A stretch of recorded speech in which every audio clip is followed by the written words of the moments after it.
नमस्कार, मेरा नाम है रुपेश और आप देख रहे हैं कोजागरी एक्सप्लेनर। अमेरिका ने पाकिस्तान के बैलिस्टिक मिसाइल प्रोग्राम को लेकर आशंका जाहिर की है।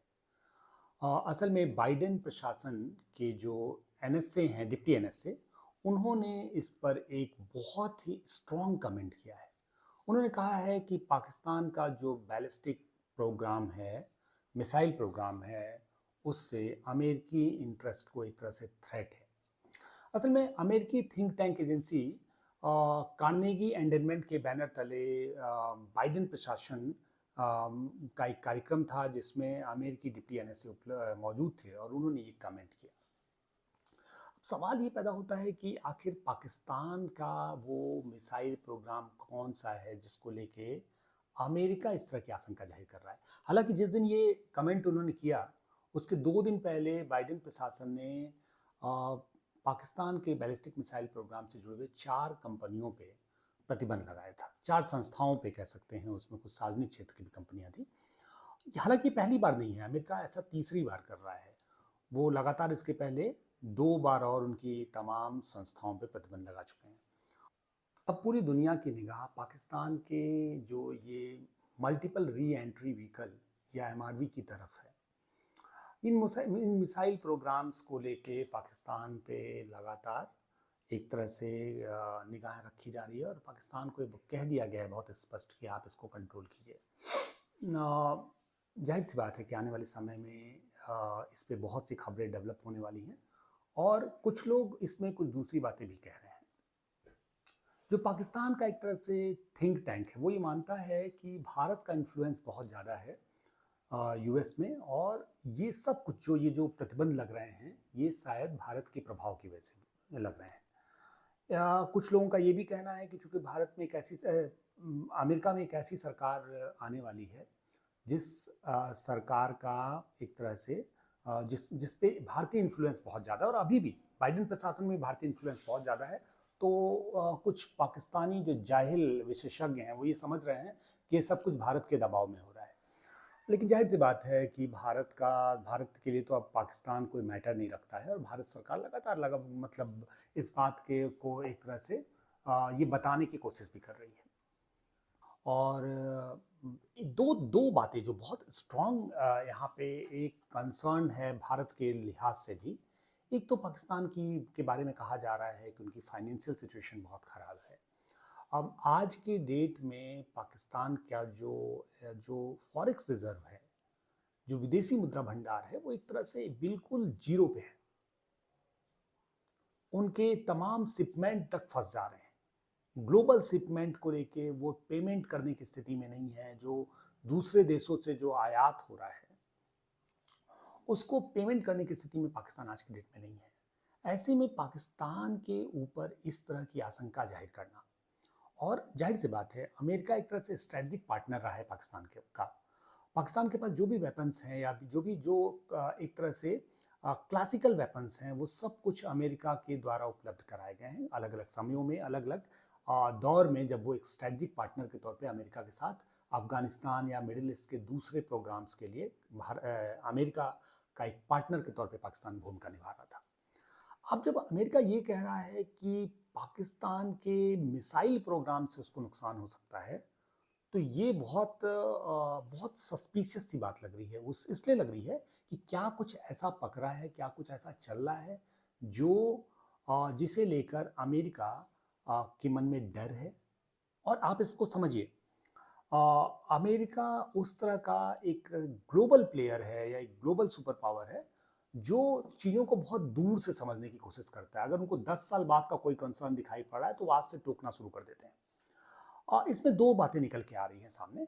एक तो पहली बात तो ये कि अमेरिका को ये लग रहा है कि ये जो पाकिस्तान ये जो डेवलप कर रहा है अपना मिसाइल प्रोग्राम, इसमें चाइनीज एजेंसी और चाइनीज कंपनियों का बहुत बड़ा कंट्रीब्यूशन है। दूसरा कंसर्न जो है वो इसराइल को लेके है।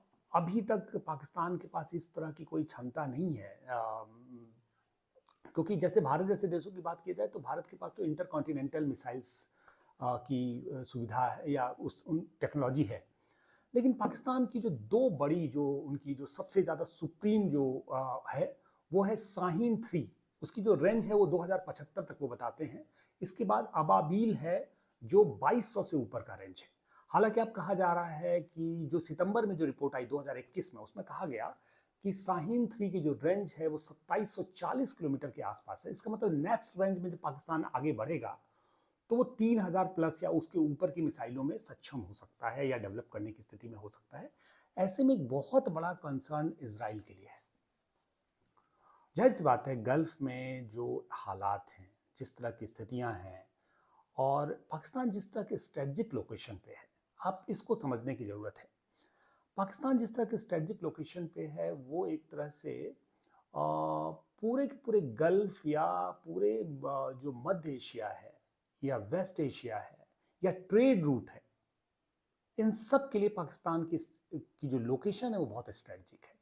शायद यही वजह है, अगर पाकिस्तान की जितनी आर्थिक स्थिति बदतर है और उनकी पॉलिटिकल सिचुएशन जितनी खराब है, उसमें अगर कोई दूसरा देश होता तो अब तक वो शायद बर्बाद हो गया होता। अगर फिर भी वो दूसरों की रोटी पे भी पल रहे हैं, दूसरों के दिए हुए भी खा रहे हैं, तो वो इसलिए उनको दे रहा है, दुनिया के दूसरे देश इसलिए दे रहे हैं क्योंकि उनको IMF से लेके दुनिया के दूसरे देशों से जो पैसे मिल रहे हैं, उसको मिलने की एक बड़ी वजह ये है कि पाकिस्तान की एक स्ट्रेटजिक लोकेशन है। इसके अलावा पाकिस्तान एक न्यूक्लियर पावर है। जाहिर सी बात है, इसको लेके और खासकर पाकिस्तान एक न्यूक्लियर पावर होने के साथ ही एक जिम्मेदार पावर के तौर पे उसको पूरी दुनिया नहीं देख रही है। वहाँ जिस तरह की पॉलिटिकल स्टेबिलिटी का अभाव है, जिस तरह पे से नॉन स्टेट एक्टर्स एक्टिव हैं, ऐसे में पूरी दुनिया का कंसर्न ये रहा है कि अगर पाकिस्तान का कि इस जो सोर्स हैं इनका उपयोग किसी नॉन स्टेट एक्टर्स या किसी इस तरह के एक्सट्रीमिस्ट फोर्स के पास पहुंच जाता है, किसी आतंकवादी संगठन के पास पहुंच जाता है, तो वो पूरी दुनिया के लिए एक थ्रेट होगा। शायद इन्हीं चीज़ों का पाकिस्तान लंबे समय से एक तरह से फ़ायदा भी उठाता रहा है। पाकिस्तान ने इसी के नाम पे पूरी दुनिया से पैसे ऐंठे हैं, दुनिया के सारे पावर ब्लॉक्स का वो हिस्सा बनने की कोशिश करता रहा है। उसके बावजूद भी, चूंकि जाहिर सी बात है, यही शायद पाकिस्तान की अपनी कमजोरी भी है, क्योंकि वो अपने पैरों पे नहीं खड़ा हो पाया। जब आपको मुफ्त का के खाने की आदत पड़ जाती है ना, और जब आप खैरात पे जीने लगते हैं, तो आप कभी भी अपने पैरों पे खड़े होने नहीं चाहते हैं। लेकिन अभी जो पाकिस्तान की स्थिति है उसको लेके, जो खासकर जो गल्फ और वेस्ट एशिया के जो हाल है, खासकर ईरान को लेके जो कंसर्न है, इसराइल का जो कंसर्न है, उसको लेके यूएस को ऐसा लग रहा है कि पाकिस्तान ये टेक्नोलॉजी किसी को दे सकता है, या भविष्य में होने वाले जो तमाम इस तरह के अलायंसेज हैं, जिसमें चाइना और रूस एक उसमें क्या कहते हैं, एक ब्लॉक में आते हुए दिख रहे हैं। खासकर ऐसा दिख रहा था एक समय कि ईरान भी इस ब्लॉक का मेंबर हो सकता है। ऐसे में पाकिस्तान जिस तरह से चाइना के साथ अलाइन है, उसमें कई तरह के कंसर्न अमेरिका के लिए भी हैं। हालांकि हालांकि एक बात, वो कहते हैं ना कि क्या कहते हैं, घर में नहीं दाने और अम्मा चली भुनाने, वो जो कहावत है, एक्चुअली पाकिस्तान के पास चाहे कितनी भी कंगाली की स्थिति हो, वो हथियारों पे लगातार पैसा खर्च कर रहा है और ठीक ठाक जो है वो इस तरह की चीज़ों में, जबकि वहाँ पे सामान्य जो जनजीवन की शर्तें हैं वो बहुत कठिन होती जा रही हैं। चूँकि जाहिर सी बात है, पाकिस्तान के पास जैसा हम लोगों ने पहले कहा कि जो विदेशी मुद्रा भंडार है वो लगातार कम हो रहा है। ऐसी स्थिति में जाहिर सी बात है कि पाकिस्तान के पास जो वहाँ के लोगों की सामान्य ज़िंदगी है वो बहुत मुश्किल होती जा रही है। महंगाई बहुत ज़्यादा है, बिजली की दरें बहुत ज़्यादा हैं। इसके बावजूद भी पाकिस्तान में जो हथियारों को लेके जो एक पूरा प्रोग्राम्स है, वो बहुत ज़्यादा, वो लगातार इस मामले में भारत से होड़ ले रहा है। और पाकिस्तान ये कहता भी रहा है कि उसने कभी भी इस स्थिति में उसके लिए जो भी कंसर्न है वो मात्र इंडिया है।